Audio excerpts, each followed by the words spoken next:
Hey, welcome to Ocala Arts and Entertainment Podcast. And of course, generally you would see the podcast kicking off with smiley faces, because, the interactions we have before, we come over to you, some of which we can't share it because that's just a vibe. What we do.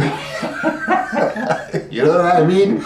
Yeah, we were kind of talking about, curry stuff, and I was getting a nice, which I think I might contract this young lady to do some roti for me, but we'll get to that another time. I'm hanging out here with the wonderful, the beautiful, the energetic, and creative LaToya Artis. Yes, sir. And of course, remember that name, Artist, not with the T at the end, Artist. Just Artist. Yes, artist. Yeah, so I'm hanging out here with LaToya Artis. LaToya, tell me, so we're gonna just try to step in for people to learn a little more about LaToya and where LaToya is coming from educationally as a kid to begin with. Which country are we? Yep. So I am originally from Linden, New Jersey. New Jersey. Yep. Okay. So my parents are Jamaican. Both my parents. My grandmother came here in the 60s, early 60s. Okay. Yep. And then my mom actually spent her 18th birthday here. So she came here in 1969. Right. My father came here in the early 70s. So I'm the first generation born here Oh. from Jamaica. So me and my cousins are the first generation here. And my children are the second. Oh. Yep, so I'm heavily influenced by my Jamaican culture. I love my Jamaican culture. Anybody West Indian, that's how come I kind of vibe with you a little bit. Right, of course. Trinidad, that's right. As soon as I hear an accent, I'm running to you. Where you from? Where you from? That's right. My boyfriend's from Guyana, so that's how you and I start talking about the roti, because I tried my best to make roti and pepper pot, so. What's going on, Ocala? This is your boy, Sean, CEO and Musical Director for the Ocala Steel Orchestra. We need your support now in orchestrating a brighter future for you and your entire family through music. Join us for Gift for Marion on September 19th and 20th. Donate to the Ocala Steel Orchestra. We thank you.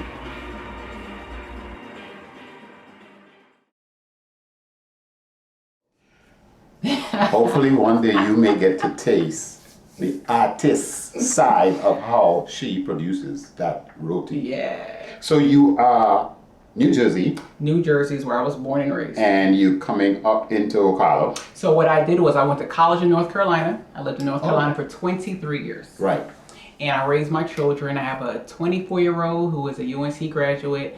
I have a 22-year-old, and they both live in North Carolina. And then I have a soon-to-be 17-year-old who moved here with me to Ocala 3.5 years ago. All boys? 2 girls. My oldest are girls, and my son is a boy. Okay, beautiful. All right, so you did cover the waterfront. You got an air inside there. Two airs on your side and one on his side. Yeah. Beautiful. So you're moving here, but you studied and you are coming here as a young, what age are you? Yeah, so I moved Ocala? here. I just moved here. So I am 45, and I moved to Ocala when I was 41. Okay, Yeah, so you've been doing your stuff and getting all of your accolades together, moving. Yeah. All right. So I started off as a school teacher. Oh. I was my degrees in physical education, sports management. So I started off as a school teacher, and then I worked from home for many years to raise my children. And creativity is something that I've always impressed upon them. My oldest daughter, she can draw. She's an artist, so she went to a school especially for art. She ended up going into something else when she got to college, but actually she has portraits at home that she's created, murals, different things she did when she was younger. So creativity has always been a part of my children's life. I'm athletic. Right. I ran my whole life, until I had a car accident, I couldn't run anymore. But I always did, I'm a crocheter, I can quilt. I make jewelry with my children. All of them can do all of this. Even my son can do a little knitting. Don't put this on there. He might, think something, but he can even knit. but we always did textile things with our hands, Right. so that we can be close as a family. We were never TV watchers. We either were outside exercising and walking, or we were sitting down talking and doing some type of craft, even my mom. And that's just how I raised the kids. We were dancing. Dancing is another thing that I do. So someone in your family, be it your mom, dad, had to have been conducting these kinds of activities for you to be drawn to it. How did that, sports, let's start there. You said you've been running. Yep, so I started off in track at 11 years old. I was a shot putter, discus, and javelin, believe it or not, and a runner. They don't go together, but I did. So I was very strong. I did shot put all the way through college.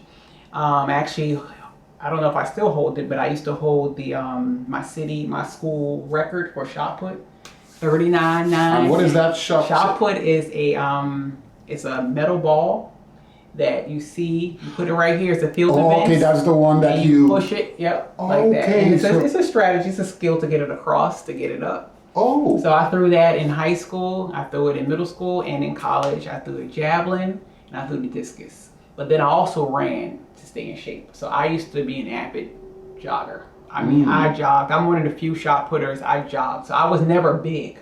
I was just strong. I was never a big girl. Right. I just was very strong because I used to lift weights. But I used to be a track coach when I was younger. I've done it all. So the only thing you haven't been doing is throwing some my brother boxes though. Okay, wow. Yeah, that's New Jersey. My brother's a boxer. He's just trained a little bit.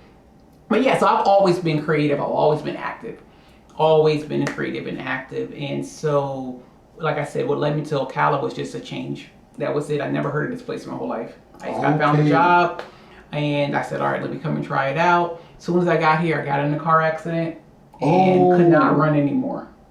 And that happened during COVID, and that's when I started dancing, and I started doing extreme hip hop aerobic step. Okay, so we need to let folks hear that once more. So you created hip hop. Yeah, so I am a certified extreme hip hop aerobic instructor. Extreme hip hop Aerobic instructor, and that is a type of step aerobics that was started by a fella out of Cleveland, Ohio. Okay, Phil Whedon. And Phil, sorry? Whedon. Okay. And so it has exploded. I'm actually going to the conference in Dallas next month. It has exploded. You can look it up online. It's called Extreme Hip Hop with Phil. And the reason why I noticed it, I'm a dancer. Right. I do line dancing. I do a little bit of ballroom, Chicago stepping, and DFW swing out, which we do up in Gainesville with Smooth Flavor up there. I was like, I can dance on the ground. I saw a guy called Dante Garrett on YouTube, and I said, he's dancing on the step. And I said, well, let me try that. In 5 months, I was certified.